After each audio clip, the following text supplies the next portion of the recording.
Bonjour et bienvenue dans cette pépite de créativité avec Muriel Léaubé, en prévision du Festival de la créativité que nous vous offrons du 15 au 23 octobre 2022. Vous découvrirez dans chacune de ces vidéos l'un des intervenants ou l'une des intervenantes du festival pour découvrir leur univers créatif. Aujourd'hui, nous sommes avec Muriel Léaubé, sculptrice portraitiste. Bonjour Muriel. Bonjour Stella. Merci pour ta présence dans le Festival de la créativité qu'on organise et merci beaucoup pour cette interview que tu nous offres aujourd'hui. Merci à toi et merci à toute l'équipe. Est-ce que tu peux nous présenter en quelques mots qui tu es et qu'est-ce que tu fais? Quel est ton merveilleux champ de créativité? Alors, moi, je suis sculptrice portraitiste. Donc, mon métier, c'est de créer des têtes parce que je fais que ça, que des visages. Donc, j'ai plusieurs axes dans ma pratique.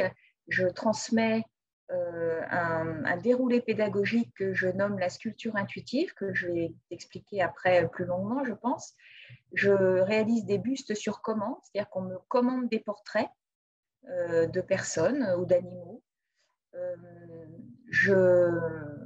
Je fais de la formation en ligne aussi, c'est-à-dire que ce fameux déroulé pédagogique, je le propose pour des gens qui ne peuvent pas se déplacer en stage chez moi. La sculpture intuitive, c'est donc un processus créatif que j'ai développé et qui s'inspire de mon propre chemin créatif, c'est-à-dire sculpter des têtes sans modèle, en ayant l'esprit vierge, en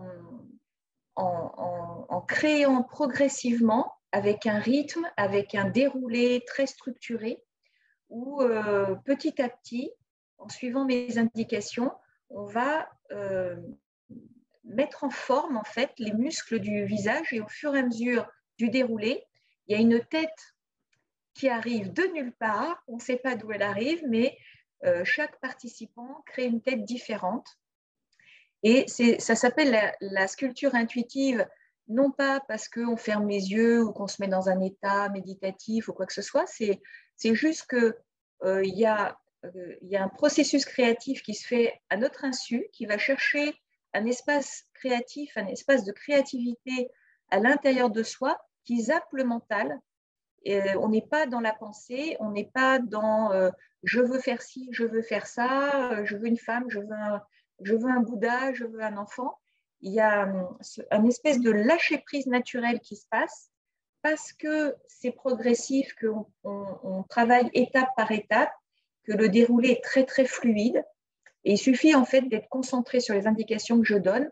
Et petit à petit, il y a un buste, une tête qui émerge. Et cette tête, elle est très aboutie. C'est vraiment ça s'adresse aux débutants, à toutes les personnes en fait qui ont envie, qui ont l'élan de sculpter une tête, mais les débutants y arrivent exactement comme les personnes aguerries.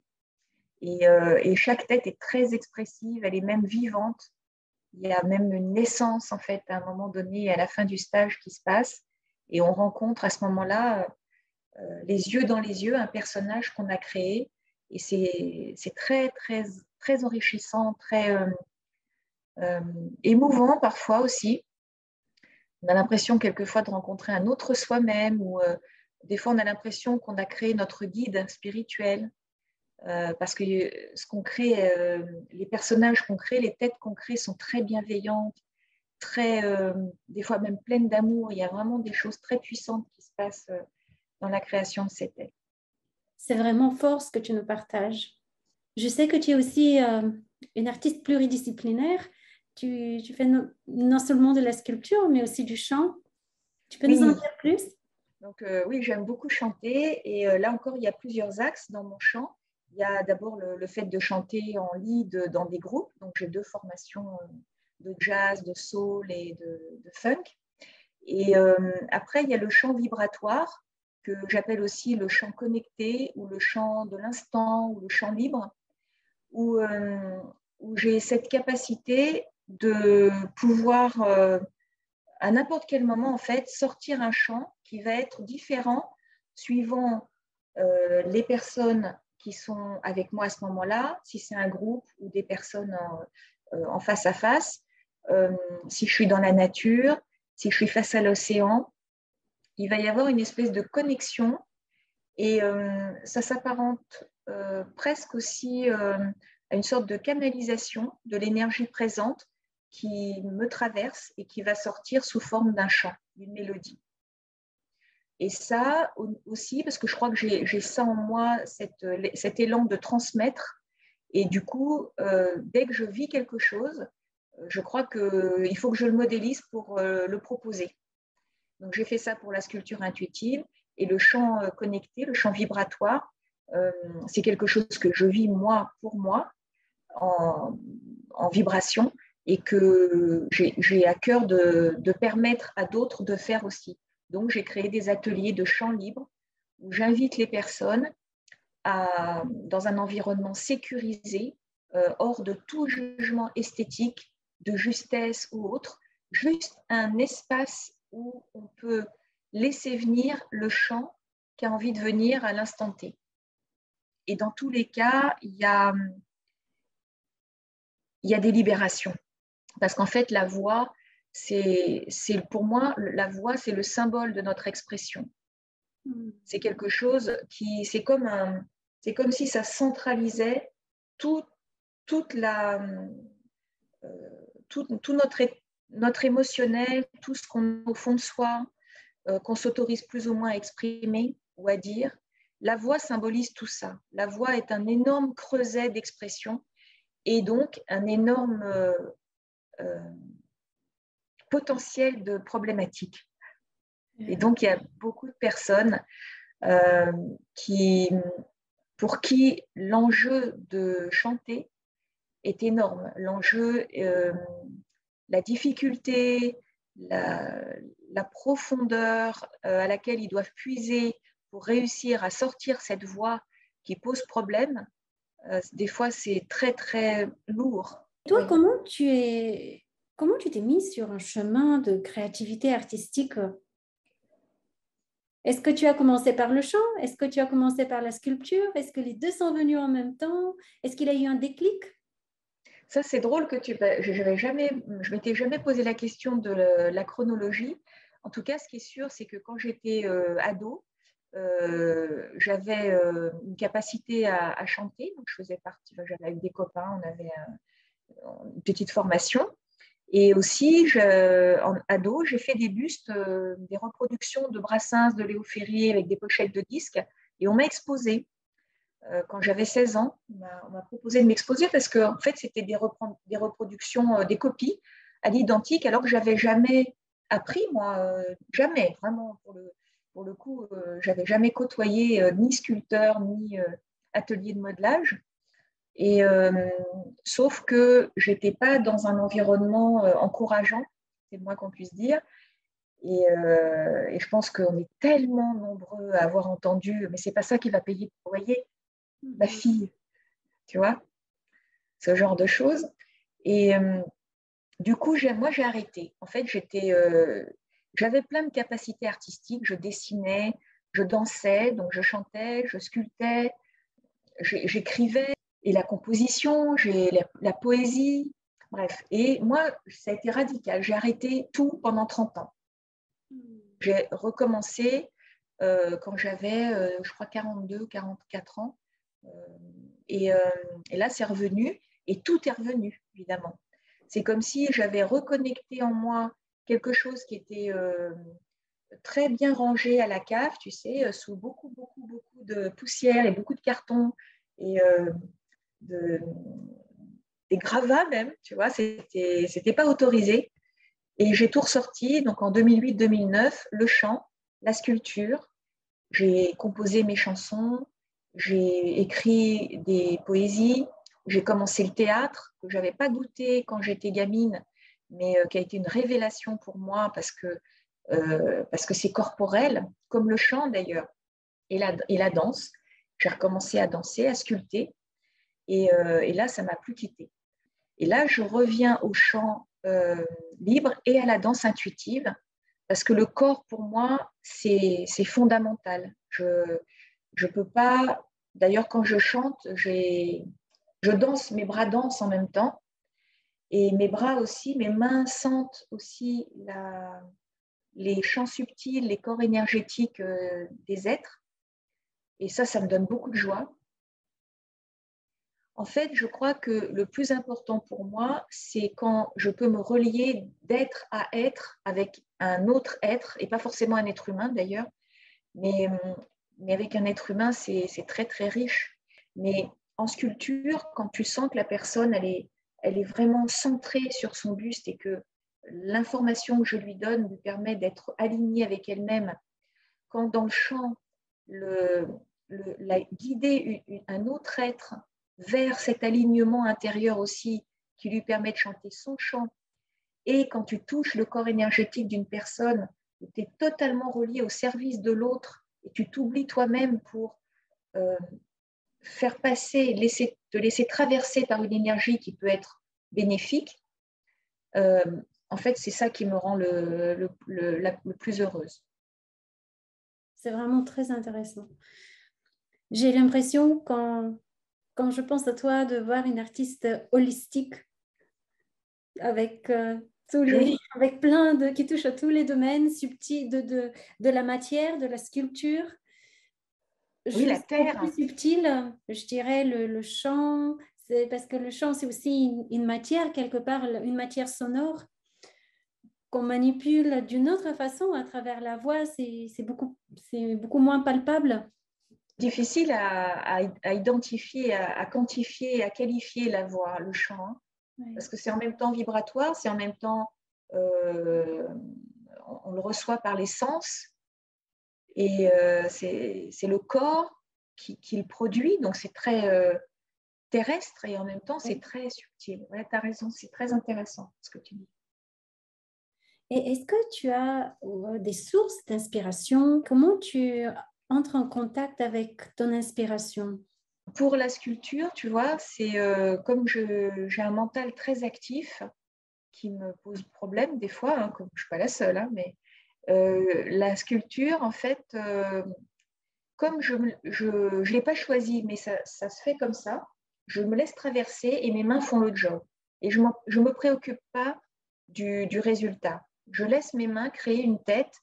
Tu suis ton intuition plutôt qu'une source d'inspiration extérieure.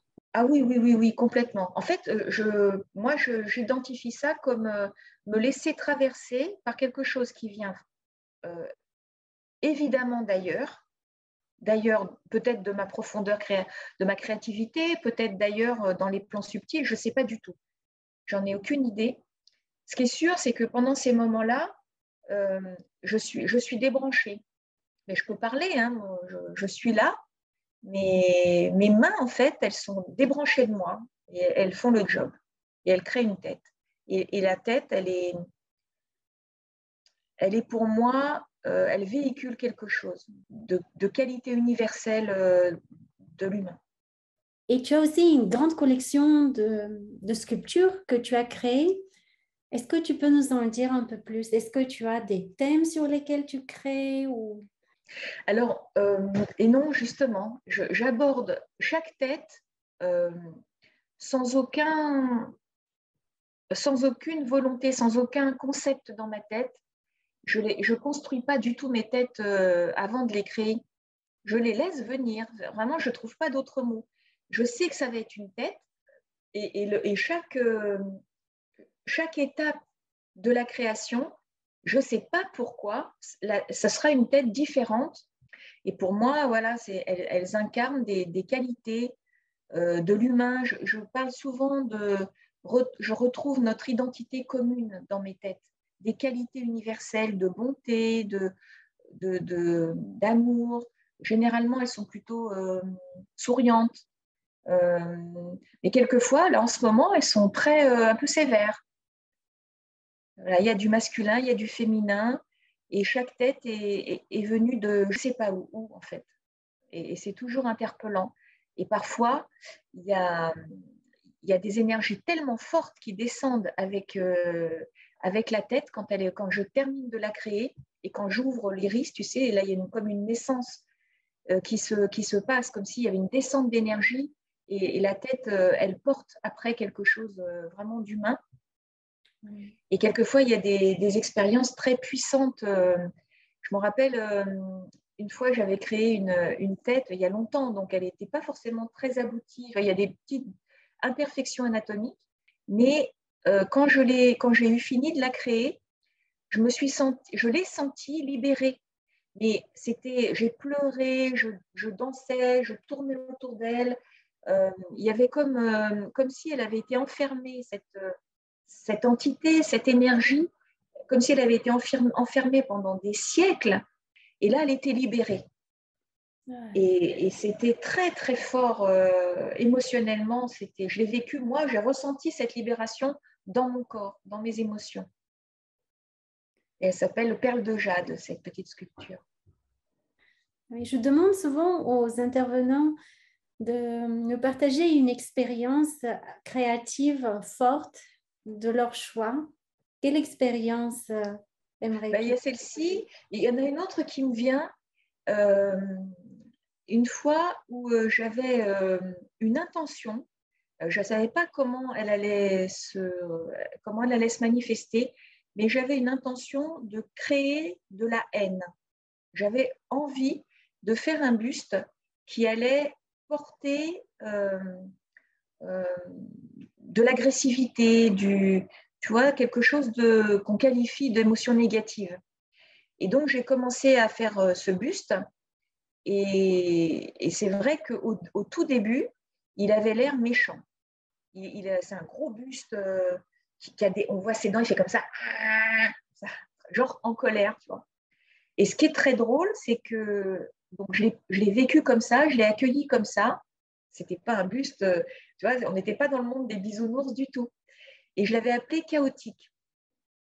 Sauf qu'après, il a évolué. Et ça arrive souvent, même pendant les stages. Tu accueilles un buste et puis au fur et à mesure que le temps passe, l'énergie qui se dégage, alors je suppose que c'est la relation, comme on le voit, qui change, hein, parce que la tête ne change pas, en fait, hein, c'est de la terre cuite quand même. Mais au fur et à mesure, j'ai vu beaucoup de bienveillance et j'ai vu qu'en fait, ce personnage-là, il ne m'agressait pas, il m'invitait à me bouger, en fait. Il m'invitait à l'audace, au dynamisme, tu sais, comme on dit, sortir de sa zone de confort. C'est un peu comme s'il me secouait comme ça et il me disait, vas-y. Il a évolué et ça m'avait vraiment touchée. Il y a plein de bustes, en fait, qui me touchent. Mes bustes, je les touche, je les caresse comme ça et je les remercie souvent d'être là parce que c'est ma famille, en fait. Oh, c'est très touchant. Et est-ce que c'est vrai tout ce que tu viens de dire, que parfois la créativité on a l'impression qu'elle nous fait sortir de notre zone de confort. Elle nous fait sortir aussi des sentiers battus. Mais pour sortir des sentiers battus, il faut sortir aussi de sa zone de confort. Et est-ce que tu as cette expérience au cours de ton cheminement créatif? Pour moi, c'est me porter devant le regard des autres qui me sort de ma zone de confort. C'est quelque chose que j'ai toujours l'élan de faire, particulièrement pour chanter. Et en même temps, évidemment, c'est un challenge à chaque fois. Exposer, c'est un challenge à chaque fois. J'ai très peur, en fait, du regard des autres. C'est quelque chose qui me terrifie. Et je le fais très souvent quand même. Donc, c'est très paradoxal, si tu veux. Mais bon, parce que je pense aussi, je ne suis pas la seule, mais moi, je porte un gros besoin de reconnaissance. Donc, tout ça, c'est la terreur du regard de l'autre et en même temps le besoin d'avoir un retour sur soi qui vient valider, en fait, que j'ai de la valeur et que ce que je fais, que j'ai du talent, ou que ce que je fais est bien ou est utile. Parce qu'être utile, c'est quelque chose qui est très important pour moi. Et le plus dur, c'est quand tu reçois pas, tu reçois pas les retours de ce que toi, tu as apporté à l'extérieur. Parce que du coup, moi, j'ai l'impression qu'on me dit, c'est nul. C'est nul ce que tu fais. Ah, c'est très bien ce que tu nous partages, c'est très intéressant parce que beaucoup de créatifs vivent cette situation et surtout beaucoup de jeunes créatifs qui n'ont pas encore tout le vécu. et qui parfois ne reçoivent peut-être pas le retour qu'ils attendent et les encouragements. Et ce n'est pas pour ça qu'ils n'ont pas de valeur ou ce qu'ils ont fait n'est pas bon, on n'a pas d'avenir. Parfois, c'est vraiment le contraire. Et peut-être le fait de pouvoir se détacher et avancer malgré cela euh, vers nos rêves et pousser notre créativité, je pense que ça peut être un message très important pour beaucoup de gens créatifs.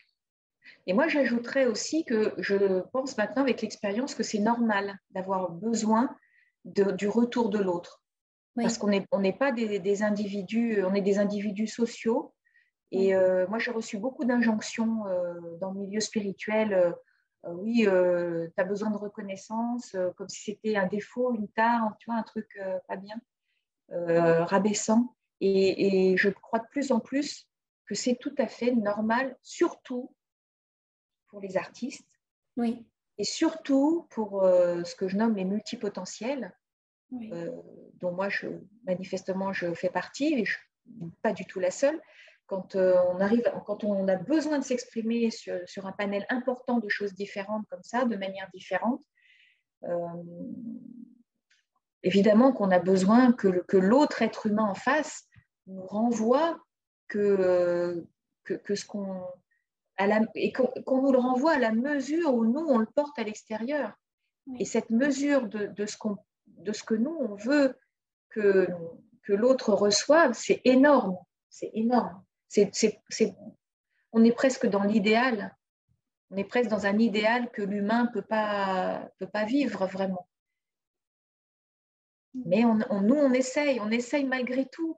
On est dans un idéal du divin, on est une petite particule divine dans un corps fini, et nous, on veut désespérément que l'autre reçoive le divin qu'on lui envoie. Oui, Et c'est très décevant parce que, évidemment, qu'on n'est quand même que des êtres humains, quoi. Tu vois oui, ce que je veux dire? et oui.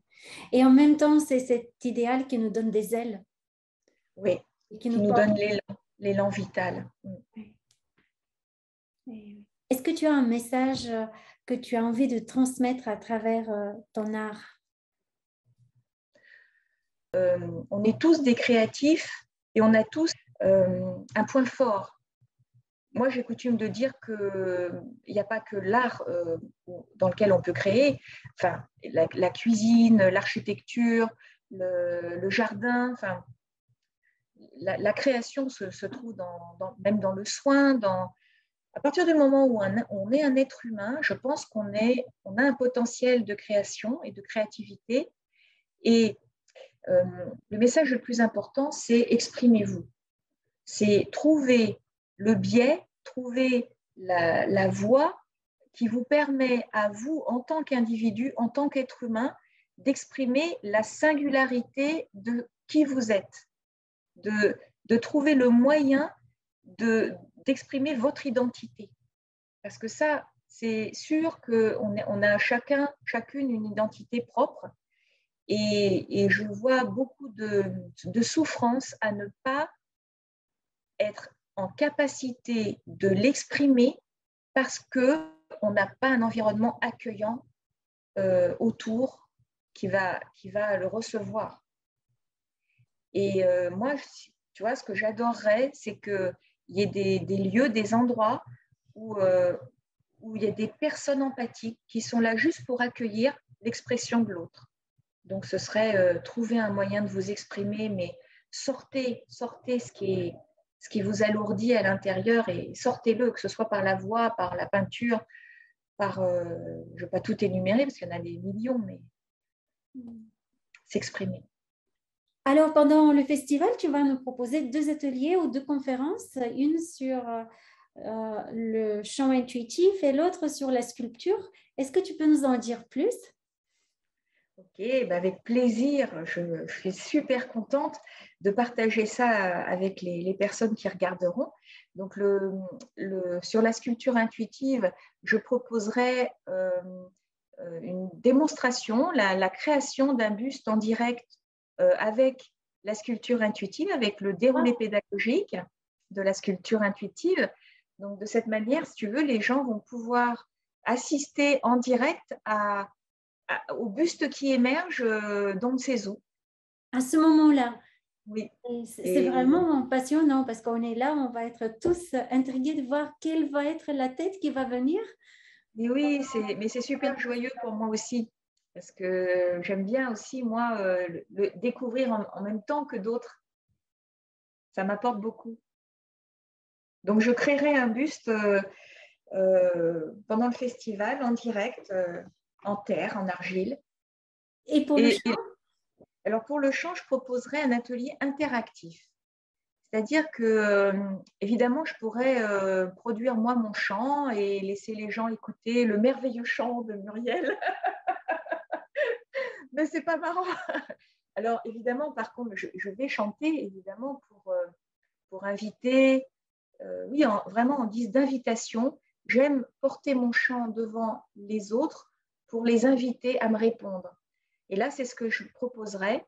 Comme on sera vraiment là en interaction les uns avec les autres, j'inviterai les personnes qui ont envie de sortir leur voix, de proposer un chant, d'exprimer ce que leur voix a besoin d'exprimer individuellement, pas en chant choral. Chacun aura un petit espace. Alors, suivant le nombre de personnes qu'il y aura, bien sûr, il y aura peut-être une limite à ce niveau-là. Mais en tout cas, moi, j'essaierai de donner un espace de temps pour que chacun puisse sortir sa voix. Et évidemment, j'ai la possibilité aussi d'aider, de guider un petit peu la personne vers ce que je sens, la direction vers laquelle elle est portée à aller. Je sais guider et aider la personne pour qu'elle puisse aller dans sa propre direction d'expression vocale. Donc, ce sera là, c'est très fort parce que le chant partagé comme ça, individuellement, c'est comme plein d'énormes cadeaux que tu donnes avec ton cœur à l'autre, en fait. Et là, ce seront des chants qu'on offrira au groupe. Oh, c'est magnifique. On peut se préparer déjà à vivre des moments forts avec toi. Merci. J'essaierai en tout cas, oui, oui, j'en ai l'élan, j'en ai l'élan. Ouais. Merci beaucoup, Muriel. Avec plaisir. Est-ce que je peux te demander une petite faveur pour toute cette audience qui se prépare à assister au festival? Est-ce que tu peux faire un chant intuitif pour nous en Oh, ligne? avec plaisir. Non. Avec plaisir et alors avec tout mon cœur parce que vraiment je te remercie Stella et l'équipe aussi parce que je sais que vous êtes plusieurs de nous donner cette opportunité d'offrir en fait ce qu'on a à cœur d'offrir aux autres. Donc, merci beaucoup. Ah,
Merci beaucoup, Muriel.